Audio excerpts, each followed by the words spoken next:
This is Black Agenda Radio, a weekly hour of African American political thought and action.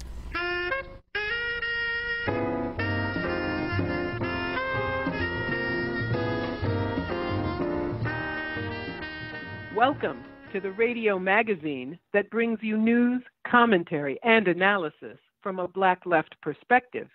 I'm Margaret Kimberley, along with my co-host Glen Ford. Coming up, we'll hear how upscale Black mothers from Detroit who move their families to the white suburbs are met with a barrage of microaggressions. And Black former prison inmates have a hard time finding employment or getting anybody to vouch for their trustworthiness. But first, in the last decade, Black Lives Matter grew from a hashtag to a movement. But the question still remains: whose lives and deaths matter enough to make the evening news? Colgate University sociology professor Alicia Simmons did a study of corporate media to find out how newspaper and TV newsrooms treat police killings of unarmed Black people. In thinking about doing the overall exercise, everybody knows the name Mike Brown. Everybody knows the name Freddie Gray. And as we think about the process of newsworthiness, we know that it's shaped like a funnel. The news obviously can't report on every single issue and event in the world. Rather, people, humans, reporters, editors, they decide what is newsworthy and what is not.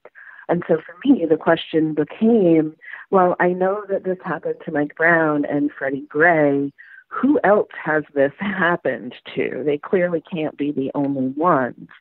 And what are the patterns that we can use to figure out who these people are? It's not random. There are systems that help reporters, journalists, editors make decisions. And so that was what really motivated me. Who else is out there, and why do we know these cases and not the cases, the stories of other people?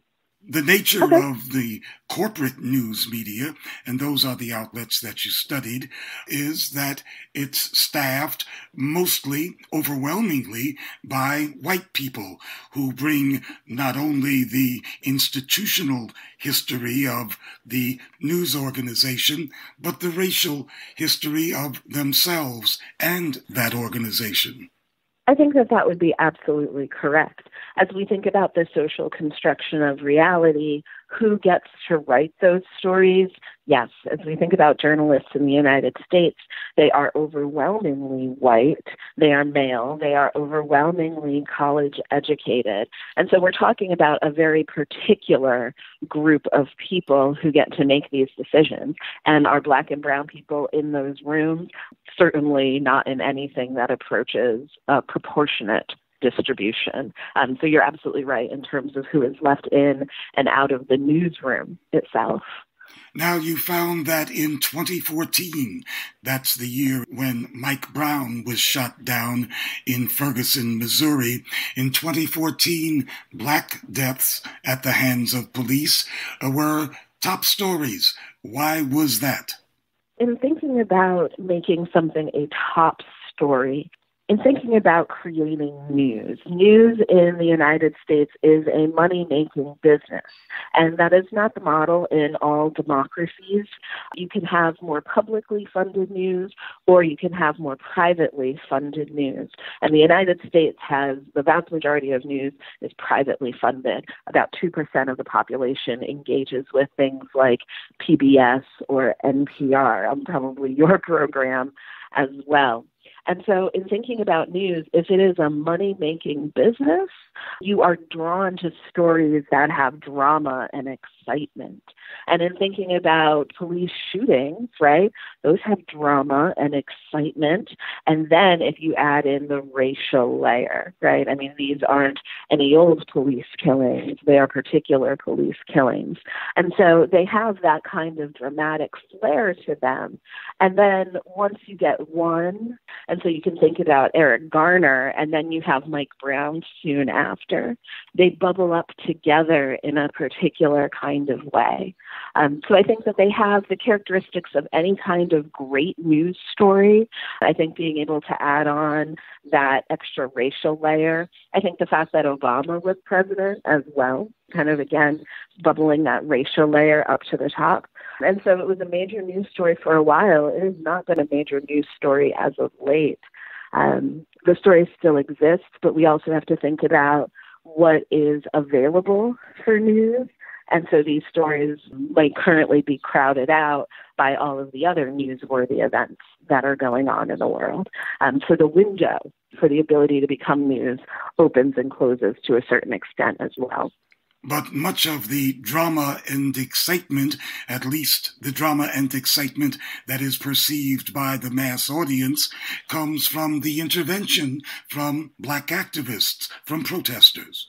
Absolutely. And as we think about the features that characterize these events, I find that newsworthy cases are more likely to happen in locations with a larger Black population. And I speculate that it's because that larger Black population then mobilizes. As we think about the news sources that I studied, I looked at 3 newspapers and 3 television stations. And what I find is that you have to have protests in order to get on television. Why? Because protests look great. There are people holding signs. Maybe the police come. Very dramatic. And so that ability for mobilization is key. 1, for the visuals, and 2, I'm working on this argument about injustice and how the news needs to be able to talk about these events as an injustice. If you get killed after running from the police for 50 miles, that doesn't sound like an injustice, although philosophically we can argue why the police are killing people, but that's a story for another day. So in thinking about having to characterize an incident as an injustice, if people stand up and say, look, this man's spine was severed in a van. This is a problem. That gives the news a window. I'm thinking very much about windows. Gives the news a window to get in and grab onto that story. So protest matters. Absolutely. Raising a voice up always matters. But, as you mentioned, the question of whether police even have the right to be there and lord it over a community is almost never examined. Absolutely. And that's bringing me into thinking about the project that I'm currently working on. And so we have this idea that these things happen. Then the question becomes, all right, what is it that we talk about? And the degree to which we talk about racial inequality, the degree we talk about inequities in policing, are we talking about those issues, or are we only focusing on, oh, there was a grand jury hearing, or, oh, let me tell you about the officer and their family? So that's the next question that I absolutely want to answer. And thinking about it from a sociological perspective, those are the questions that need to be answered from my point of view. As we think about police use of force in general as a phenomenon, we know that that is more likely to happen in neighborhoods that are more Black and brown, that are more economically impoverished. Police use of force is not randomly distributed. And so that is a key conversation that I want to have as an analyst. And I'm very curious to document the extent to which the news covers it and does not. Until the latest round of corporate downsizings, most major media, especially newspapers, had a police beat, that is, a reporter or several reporters who were assigned full-time to the police. And those reporters typically fraternized with the cops and identified very strongly with the police on the beat. Absolutely. I'm so glad that you brought up the police beat. Because again, as we think about where news comes from, news is not just handed down from the universe. It's created by people. And that relationship between the reporters and the police officers is key. The police love to give journalists information because journalists can help police work on investigations, right? Look at this mugshot. Have you seen this person? Journalists can make police look good. So the police are happy to be in the news, and journalists are happy to be related to police because police give them action and adventure, stuff that sells. And so they have that mutually beneficial relationship that you mentioned. I would argue, and this is something that I talk about in the paper, is that relationship can become adversarial. And that relationship becomes adversarial because journalists do see themselves as the fourth estate, as watchdogs on sources of power. And so there are moments where journalists are willing to turn on police, right, to turn their spotlight of scrutiny onto them. I would argue that there's some kind of calculus. Am I willing to anger my source, or is this a time where I should protect my source and let things go? I think the journalists have to absolutely engage in that kind of back and forth in their minds, to be sure.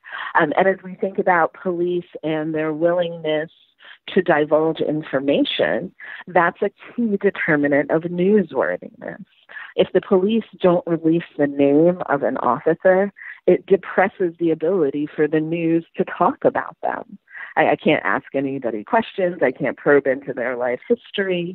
And so police and their willingness to divulge information has profound implications for the news that can and cannot come out. You might recall that the prosecutor in the Mike Brown case held a press conference at night and let out a lot of information there. And many observers questioned the timing and the nature of that release, because the timing and the nature of information releases has a lot of implications for newsworthiness cycles and for audience members as well. In terms of whose death is important and whose death is not, many of us have observed that, for example, in New York City, the death of an out-of-town white tourist will be part of the news fare on television and in the papers for days, and may even be marked on its first anniversary. But people die silently unknown in Brooklyn and the Bronx, black people and brown people all the time. And I think that brings us right back to our earlier discussion of, one, the journalists themselves. What does my family look like, right? That draws your eye. And here, I don't want to say that journalists are running around with capital R racism. Of course not. We're talking about these implicit, subtle biases that, if one is not careful, will profoundly shape your worldview. So I think that's absolutely part of it. We have to think about the audience as being part of it as well. As we think about the news audience has been shrinking. The people that are most likely to give money to the news, again, we're talking about this economic motive behind it. And we know that economics have been used to exploit black and brown people for all time. And so in thinking about this economic motive, people who are most likely to subscribe to the news are white people, older people, people with more money. And so you're catering to the implicit biases of the news as well. We all know that beautiful white girls get more news coverage than beautiful brown girls do when they go missing. Economic forces, implicit bias forces, all of those things come together to create those inequities. And the media and the cops are not the only actors in devaluing black life. You write about coroners who don't have any classification for people who are killed by electroshock, and in fact use the term excited delirium to describe victims of police-inflicted electroshock. I think this is one of the most exciting, unexpected, and important findings of my work. As we think about electroshock injuries, people will say, well, why did the police shoot them with a gun? Why didn't they taser them? There are non-lethal ways to deal with people. And that's the incorrect framing. It's not non-lethal, it's less lethal. And that is a critical distinction, less lethal. And so people say, well, let's just go to these, less lethal methods. well, they're less lethal, and let's think about how we can describe the death that occurs. And so what I have found is that coroners play this very important role. How did this death come about? And so you bring up this term, excited delirium, and it is a contested term. And the only places that excited delirium, a condition that's characterized by imperviousness to pain, high aggression, when Darren Wilson says that Mike Brown was hulking out in front of him, that's excited delirium. And so coroners will say, oh, this person died from this condition of excited delirium. And then there are other groups of coroners that say, you made that up, which again, of course they did. We're people. We're making everything up every day. But other coroners say you only apply that to when police electroshock people to death. It doesn't happen anywhere else. Maybe we should talk more about this. And so it's this contested way that we characterize death at the hands of police, lethal use of force.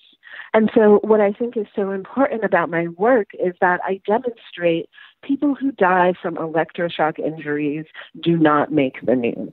The best way to make the news is if you are shot or if you are choked. Like, that's easy to explain stuff. Electroshock, people have that hang up. That can kill you. And then you've got, well, the coroner's report doesn't say that they died from electroshock. And so those forces come together to inhibit newsworthiness. And so I think this is a conversation that the public should be having about less lethal forms of force. And we can't have that conversation because it doesn't turn up in the news because of these regularized patterns of relying on coroners who are at odds right now. Excited delirium sounds like slavery time vocabulary, like back in the day when blacks were said to be afflicted with a peculiar disease that made them want to run away from the plantation. I find it to be reminiscent as well. Now, much of our understanding, even those of us who have been active in anti-police brutality and abuse movements, much of our information comes from the news media, including the report that was released about the time that Mike Brown was shot down from the Malcolm X grassroots movement, which said that police kill a black person every 28 hours. So despite their historical hostility to black folks, the corporate media still play a great role in our understanding of what the police do. Absolutely. So from a sociological perspective, when we talk about the world, we say that people have a socially constructed reality. On the one hand, people have their direct personal experiences, which are incredibly powerful, but they're also incredibly limited. On the other hand, we have vicarious experiences, and vicarious experiences are the information that we get from others. It is less powerful, but it is the vast majority of what we know. You and I right here, we're talking about slavery. We weren't there, but we know it to be true from all of these sources of media that have been passed down and passed down and passed down. The only reason that I know what's going on in Washington, D.C. is because I read about it and because I see it on the news. And so the news is fundamental in shaping what we can and cannot know. And I think that's so critical, right? What we can and cannot know. Right now, I argue that we cannot know about electroshock deaths because it's not being publicized. And so, absolutely, as we think about how people can understand and interpret the world, what they can see as the empirical facts, the types of beliefs that they derive, it's all media-driven. And I'm thinking about the news sources that I selected. I focused on 3 national newspapers that really have very wide audience reach and that really drive the national conversation. Same thing with the television newscasts that I picked, right? They are the largest players out there. In thinking about my future research, I'm actually working on looking at cable television news. I'm looking at, the same cases, breaking it down in the same types of categories, but seeing the extent to which we see differences across Fox, MSNBC, and CNN. In your study, did you see any evidence that the presence of Black reporters in the newsroom, television, or newspapers had any effect on the institution's coverage and the character of the coverage of police killings of Black people? I think that is an excellent question, and it is not something that I had the opportunity to look at in my work. I think a future area for study is absolutely widening this open to thinking about the Black press. Does the Black press report on more cases than the mainstream national press does? And to what extent do they talk about the cases in similar or different ways? I think that would be an excellent future research topic. Well, the Black press largely has gone extinct. In thinking about the decline of the Black press, as we think about democracy, scholars who theorize about presses and democracies, you need a vibrant, diverse press from diverse newsmakers, from diverse ideological perspectives. We talk about this idea of political parallelism, and people think it's dirty. Oh, Fox News and MSNBC. Well, if they exist in a full and rich ecosystem, then that's fine. And so something that I always impart to my students is, if you care about the news, you must pay for it. You must open your pocket. Because in our commercial system, that's the only way that we'll be able to get quality journalism. And so to everyone that's listening, open your pocket. Open the pocket to the newsmakers that you believe in. Thinking about how I start the paper, there's this twin contradiction. On the one hand, we know that the police have always focused on Black and brown people for enhanced scrutiny. Going back to the beginning, these people are dangerous. We have to keep an eye on them. And I'm drawing on the work of Randall Kennedy here from Harvard Law School. So Kennedy says, on the one hand, we have always turned a harsher eye to Black folk. But at the other hand, police extend less protection to Black folk. We know that there are neighborhoods that the police don't come to. We know that police have turned a blind eye and a deaf ear to communities of color's pleas for help. And so it's this twin tension. I'm going to over-police you, but I'm going to under-protect you. And I think that these cases of police killing unarmed Black folks, and I really do underline unarmed, because, again, we can have a philosophical debate about, are there instances where police should ever be using lethal force or using lethal force against unarmed people? Right? There are many debates to be had. But I think that these instances of police killing unarmed Black folks, it just exemplifies those two forces in tension. That was Alicia Simmons, speaking from Colgate University in upstate New York. The great Black activist and sociologist W.E.B. Dubois said Black life takes place behind a veil that serves as both a cloak and a shield against white attack. Professor Chasity Bailey-FAKhoury at Grand Valley State University in Michigan did a study of Black families that moved from Detroit to the mostly white suburbs in search of better schools for their kids, but were met with a barrage of microaggressions by teachers and other parents. Professor Fakhoury titled her study, State of the Art, Living Within the Veil. As these mothers were in these predominantly white schools and communities that they have now moved to, as they were in the schools navigating the school systems and advocating for their daughters, they did come across various instances of racial microaggressions. One example happened with one of the mothers in the study spoke about how in a classroom that her daughter was in, the students were talking about basically their origin stories, their family origin stories, where families had come from. And the young girl had come from Detroit before moving to the suburban community. And as she was talking about Detroit, the teacher went on to say, well, Detroit's not a very safe place. And the daughter was really taken aback by hearing her teacher say that, because her experience in the city of Detroit when they lived there and at grandmother's house and everything had been one of fun and safety. And she shared this not with her mother, but with one of her aunts, who then went on to tell her mother about this. And that this stereotype that the teacher shared with the students in the classroom really just harkens to this example of ascription of criminal status, this idea that Detroit is full of deviance and criminality, and it's not safe to go into. And so the mother had to talk with her daughter then about that particular stereotype and combating against that. Others were very clear. There were some school closings that were going to take place in this suburban community.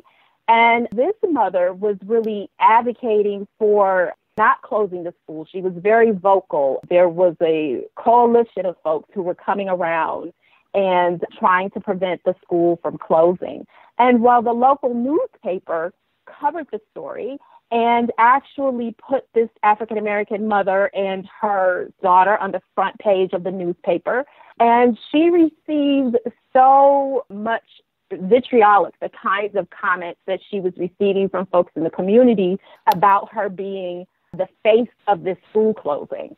And folks, in particular, one of the school board members and she were having a conversation, and the woman got really frightened when the mother went to raise her voice a little bit as she was trying to make the point of why she was involved in this, trying to prevent the schools from closing and serving all the children in the community. And one of the board members became so frightened that she felt like the mother was going to attack her, because she began to raise her voice and got passionate about what it was that she was fighting for. And so these assaults, micro assaults on these women as they're navigating through these systems and trying to support not only their own children, but all children, which is something that African-American mothers do, Black mothers do as part of this mother work that they're engaged in throughout communities across the United States. It's not only about protecting themselves and their children and the African-American community at large, it's also about working for the benefit of the global community. And here this Black mother was doing this, but she was being attacked because she was seen as being an interloper, that she shouldn't have been in the community in the first place, and that she should not be the face of this movement in this predominantly white community. But she soldiered on, she kept on, because she knew how important her voice was as far as trying to deal with these school closures and combat them. How prepared were these mothers for these microaggressions, for the reaction of the white folks to this Black presence? I would think that they knew what they were getting into. I think there was some preparation in the sense of many of these Black women were in corporate America. And so they had experienced the kind of tokenism, the high visibility, hyper visibility, but at the same time being invisible, that kind of paradoxical piece, being surveilled, those kinds of things that they experienced in corporate America. But to some extent, I do believe that there were some mothers and their families who did not think that this extra labor or work, this intensive work that they were doing to support their daughters and keep them whole beings in these predominantly white school spaces, I don't think that they really understood the depth of the work that they would have to do. So in some sense, I think that they might have been caught off guard a bit, and not necessarily thinking that the battles that they fight when they go into work, into the corporate sphere every day, are going to then be the same sorts of battles that they have to take up on behalf of their daughters and help them to navigate those spaces. Because in some instance, the idea of leaving the inner city, leaving the city of Detroit for these surrounding suburban communities and their school systems and these high-performing school systems, it's attractive. They have these high test scores, and parents are thinking about the educational prospects for their students, but they're looking at the data in aggregate, right? It's everybody. Here is the score that demonstrates that the schools are doing well. But then when you disaggregate the data and you look at what is happening for young Black boys and Black girls, then they're not faring as well as their white counterparts in these predominantly white schools because they're at the margins. They aren't centered. The school system isn't set up really for their success. And so on the one hand, the parents want what's best for their children, and they see these high-performing schools as being something that they should be able to take advantage of as they move into these communities, but at the same time not understanding that, no, when you dig deeper, our children aren't succeeding as well as their counterparts, and they are facing a whole host of other issues. So I think that mothers were a bit caught off guard about the depth of the work that they have to do. Central to your article is W.E.B. Dubois's concept of the veil, which can be seen both as a psychological barrier and as a shield in terms of Black-white relations. That is correct. It comes back to W.E. Boyce is the reason why I was first interested in sociology back in high school, and has followed me throughout my entire career, because him being a great thinker, and so much of American sociology owes a debt to the intellect and wisdom of W.E.B. And so here he gives us this concept, this construct of the veil, which conventionally folks understand it to be the color line. They're Black folks, they're white folks, right? There is this line that you do not cross. But it's not just that, right? The veil is much deeper. It goes beyond just persons. And we're talking about the veil as the problem of power relations and the power relations between whites and Blacks. And that the veil is really a mechanism for protecting the Black psyche, but also as a mechanism for sustaining racial oppression, that it has this dialectical nature to it, these opposing forces. And so what the veil construct allowed us to do, to use it as an analytical tool to analyze the experiences that these African-American mothers were having, and putting that in the context of the veil, of Black folks living within the veil, white folks living without the veil. So Black folks living within the veil means that how Black folks are experiencing themselves within Black society, but also outside of Black society. And then, of course, white folks living without the veil, not having experienced the knowledge that African Americans do have about their society, Black society, but also about white society. So it is this idea that if we are using the veil to understand racism and racial relations within a U.S. context, then it really, you can see the racial microaggressions and the ensuing racial battle fatigue that a lot of these mothers experience. Makes it so much more perceptible. And you can understand the way in which racial microaggressions and racial battle fatigue are related. And so we use these present day experiences of African-American mothers in these predominantly white schools as the feature to really kind of investigate more, to try to tie together a bit more the connection between racial microaggressions and racial battle fatigue. But this veil construct is more than just a literary device. He was an eloquent writer, but it's more than just a literary device. This really is a feature of U.S. society, and it is a mechanism for understanding how Black folks in the U.S. remain sane in the face of the terrorism, racism that they have faced over the centuries. And it also allows us to understand how it is that racial oppression still exists. There's a disconnect, of course, between white and Black folks and our experiences in this country. And the veil lets us understand that Black folks living within the veil, they are able to take the knowledge that they have about what life is like within the veil and without the veil and try to navigate these complex systems and structures using this mechanism. Just demonstrates W.E.B. and how prescient he was. You've several times mentioned Black battle fatigue. Tell us about the symptoms. Racial battle fatigue is all about that as Black folks just live and breathe in U.S. society, that they experience physiological and psychological strain.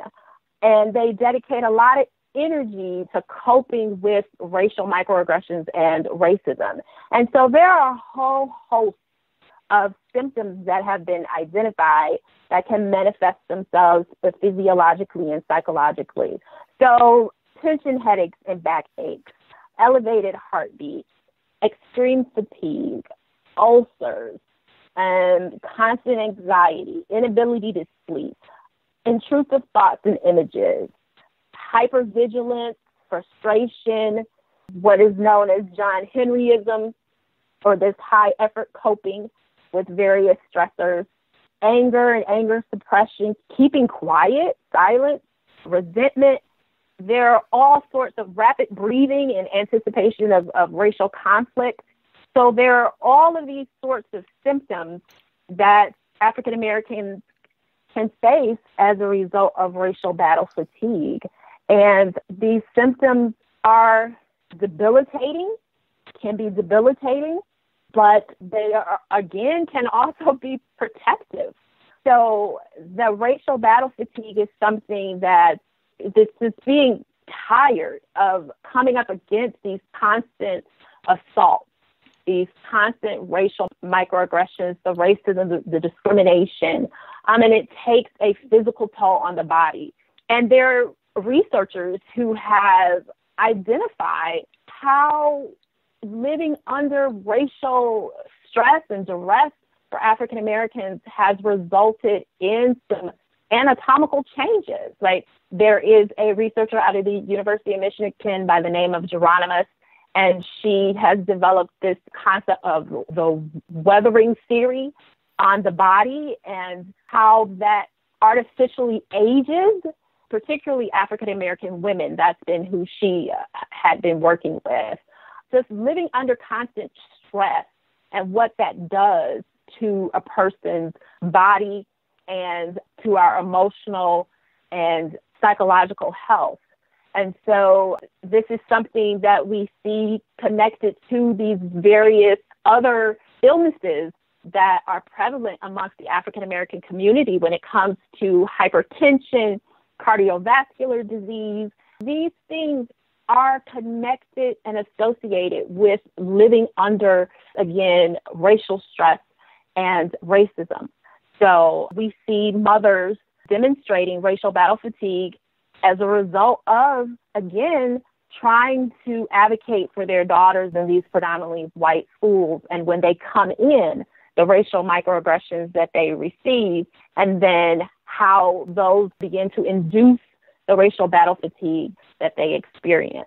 Well, not just mothers, but the kids, too, must experience a great deal of stress. Do you have any data on their battle fatigue?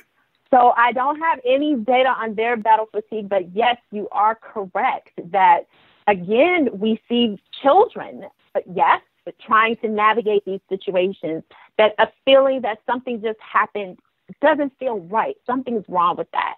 Something they may have experienced from their classmates or their teachers or other adults in their school or their community. That feeling of, did that just happen? Did I hear what I just heard? Did that happen because I'm Black? Trying to figure these particular instances out to determine the best course of action. We know, again, children in these predominantly white school systems, code switching is something that they do, where they're able to understand that different cultural contexts or different cultural settings have their own set of vernacular, of norms, of behaviors, And so knowing how to fluidly switch it up, being in my predominantly white school and understanding the white norms in that space, then going back to my Black family, whether in the suburbs or my Black family back in Detroit or my Black family at our church, the church home back in Detroit, and being able to navigate those spaces with dexterity. So we know that children are taught to do this, particularly found in this research that it's the Black fathers who are more so involved in teaching children the code switching. Mothers do it too, but fathers are much more involved in teaching the code switching.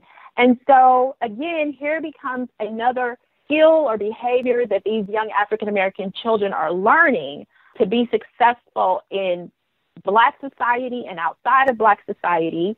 But at the same time, the code switching is protective, but it also can be debilitating. And so that would be an example of the potential racial battle fatigue that these children are experiencing. So without a doubt, these young children are experiencing their own racial battle fatigue. And so we see this, the beginning of these things happening for young Black kids in predominantly white schools as early as pre-K. And so what does that mean for a lifetime of battling these particular issues, coming up against racism and discrimination in these contexts? So it starts at a young age. Yes, you're right. And so that would be a very important aspect to be able to follow some of these women and their children as these young girls age and be able to identify and collect data around their own racial battle fatigue that they are experiencing. Professor Chasity Bailey-FAKhoury at Grand Valley State University in Michigan. It is well known that ex-prison inmates have a hard time finding work, especially if they're Black. But sociology professor Sandra Susan Smith of the University of California at Berkeley has done a study that found even Black folks that have been to prison are sometimes reluctant to vouch for other ex-offenders who are looking for a job. Let me share how I came to this research project. I have been studying networks and how they work in terms of helping folks to find jobs. So we take for granted that if you know someone who has information about a job who can influence the process on your behalf, they will do so just because they care about you or for whatever reasons, they will do so. So what a lot of my research in the past has shown is that actually people are not all that willing to help folks, even ones that they love dearly, to find work at their place of employment, in part because they're very concerned about their own reputational effects, the effects of their own reputation on helping someone to get a job. And they're most concerned about that when it comes to people who might have work histories or maybe even personal histories that are somewhat troubling or problematic. And my research has shown in the past is that has been a bigger issue for low-income Blacks, especially those who live in really poor neighborhoods. So there's a serious concern about whether or not folks are trustworthy enough to use this information to get a job, to act appropriately on the job. So I come to this question from that perspective. A lot of the research that's been done in this area has essentially assumed if folks who are leaving prisons just knew more people who could link them to jobs, they would have a better time of finding jobs. And this is in part because I think the assumption is if I have a relationship with an employer, I can convince that employer that this person, despite the criminal record, would be a good person to hire, right? If I have a good relationship with that employer and that employer trusts me, then the employer will also take my word that this person is worthy of receiving this job offer. So there's a way that having this personal connection can kind of reduce or diminish the effect of the criminal record because they'll vouch for you. They know you, they know the employer, they can make it happen. So if the formerly incarcerated had more of these kinds of connections, it would make a huge difference in terms of their ability to find work. And so that is supposed to kind of mediate this effect of the criminal record on finding jobs. It will soften employers up, if you will. But because of my prior research, I wondered to what extent that was true. And I happen to have a data set that would enable me to look at this issue closely. Is it the case that job holders in positions that might be attractive to the formerly incarcerated would be willing to help those in their networks who have a criminal record, may have recently been released from prison or jail. Would they be up for that? Would they be willing to do it? And if not, what would make it so that they would be unwilling to do it? So I was interested in those questions. Should we be taking for granted that access to these social networks would produce these really positive results that the literature seemed to suggest was the case? I was doubtful, and so it made it so that I wanted to check this out. So you found that the stigma of former incarceration is such that even friends and relatives of the former inmates are reluctant to vouch for them. That's exactly right. There are variations on rates depending on what groups you're talking about, but there are a lot of issues that people have with the formerly incarcerated. Generally speaking, the Americans, broadly defined, there's a fair amount of distrust that they have about folks who've been involved in the criminal justice system. Can we trust that these people can make the transition from the life? Because there's always an assumption that if you have a criminal record, you must be deeply embedded or engaged in a kind of informal and illegal economy in such a way that you would be reluctant to remove yourself from that. So would this person be willing to give up the life and really kind of commit to work in the formal wage economy? And so there are questions about the commitment that individuals might have to make that kind of change and to have that change be real and longstanding. And then there's also the concern that some people who have criminal records, the nature of the offenses themselves are indications about the person's character, right? So if you get arrested and convicted of particular kinds of crimes, what the thinking is that it says something specifically about you, about kind of unchanging nature of your character that they should be concerned about. So especially for some of the harsher offenses, if you get convicted of murder or rape or child molestation, clearly there's something about you that is a problem, and I would never help someone like you. But it also stretches to some of the less severe crimes. If you're someone who, for some of my respondents, if you're someone who has sold drugs, that would be a problem. If you're someone who has gotten caught up in a lot of petty crimes, that would be a problem, because that would be indicative of something about your nature that is unchanging, and so they can't trust you because the nature of your crime indicates something about your own inherent nature, which would affect their willingness to assist. So the criminal record comes to stand in for a lot of different things and mean a lot of different things to a lot of different people.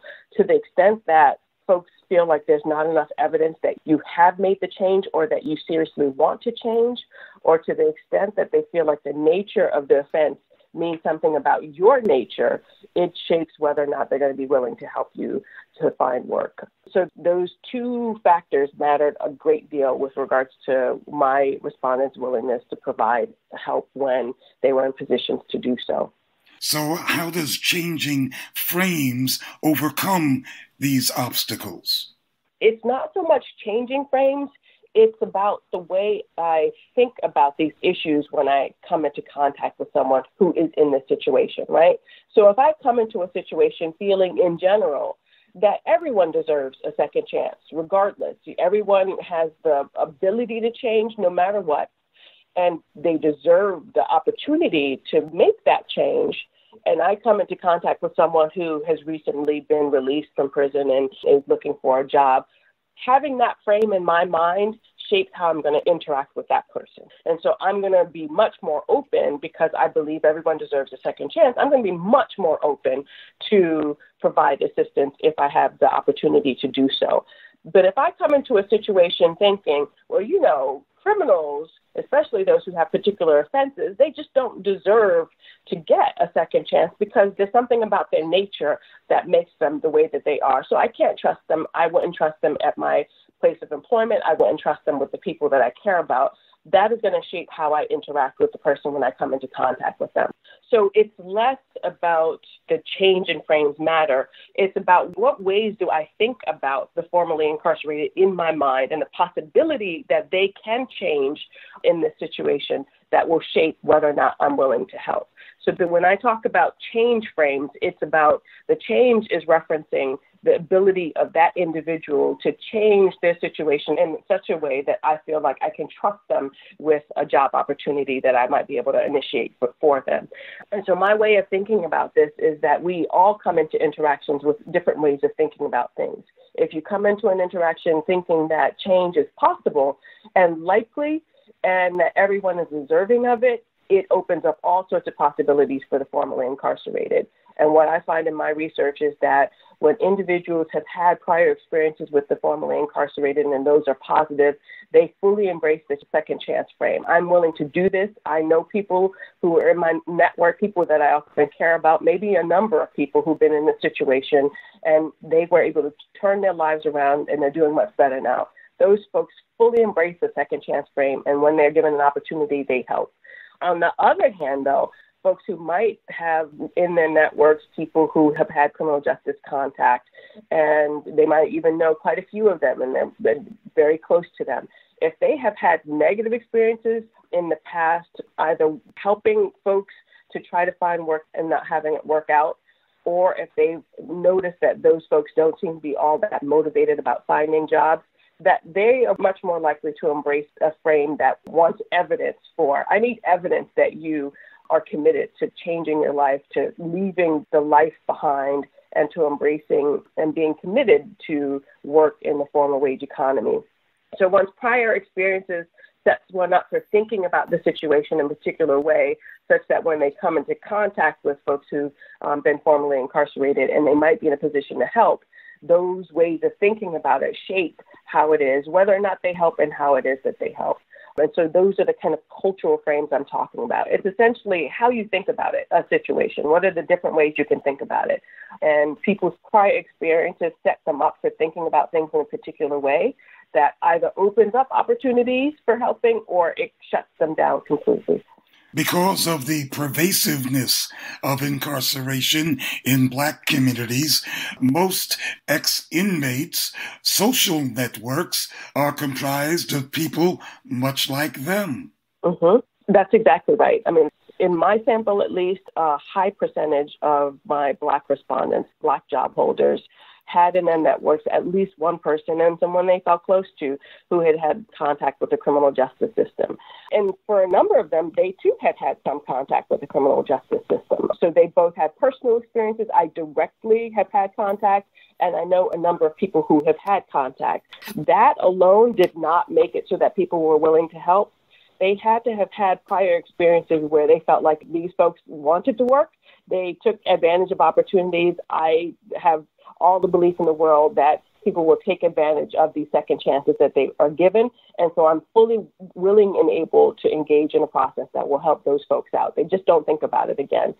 But very similar kinds of people who may have had prior experiences with the criminal justice system themselves, they may have many friends and family members who've had contact with the criminal justice system. When they have had experiences in the past that were far more negative, people will ask for help, but they wouldn't follow up on the help that they were given, or they did help and those folks performed badly on a job or maybe embarrassed them. Those kinds of experiences set them up so that for them, it took a lot more to provide help. They needed to see strong evidence that that formerly incarcerated person had really changed. What is this person doing to show me that they really want to work? I need to see that they're not engaging in any kind of activity that seems illegal or inappropriate. I also need to see a lot of effort that they're trying on their own to find work. It's not just about asking me for a job or if I have any information. I want to see that they're going out, they're submitting applications several times a day each week. I want to see some real evidence that they have turned their lives around so that there's a commitment to the formal wage economy. And if I don't see that, I'm not doing anything. And that is rooted in their own prior experiences with helping folks and having that help go nowhere, or observing the behaviors, the job search behaviors of formerly incarcerated friends and family members and thinking that it wasn't indicative of someone who seriously wanted a job.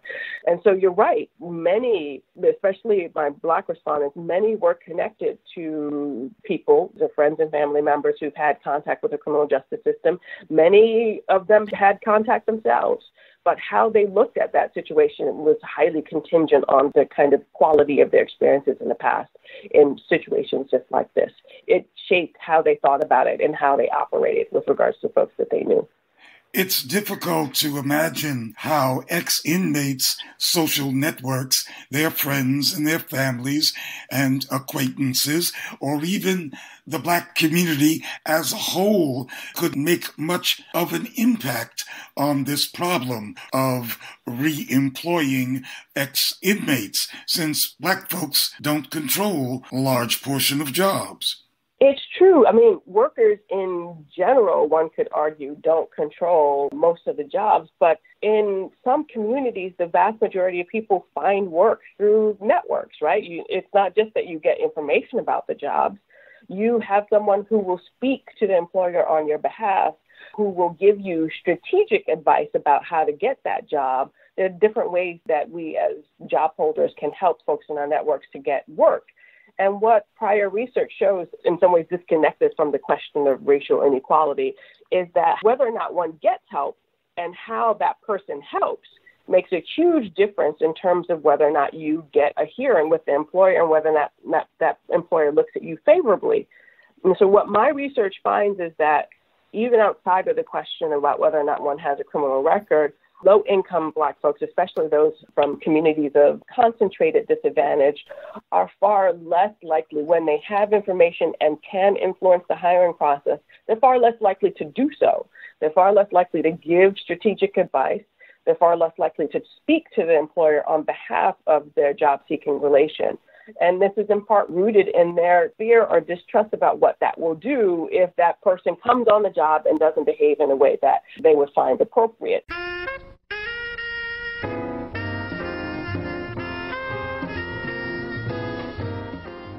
You've been listening to the Black Agenda Report on the Progressive Radio Network. Information for liberation.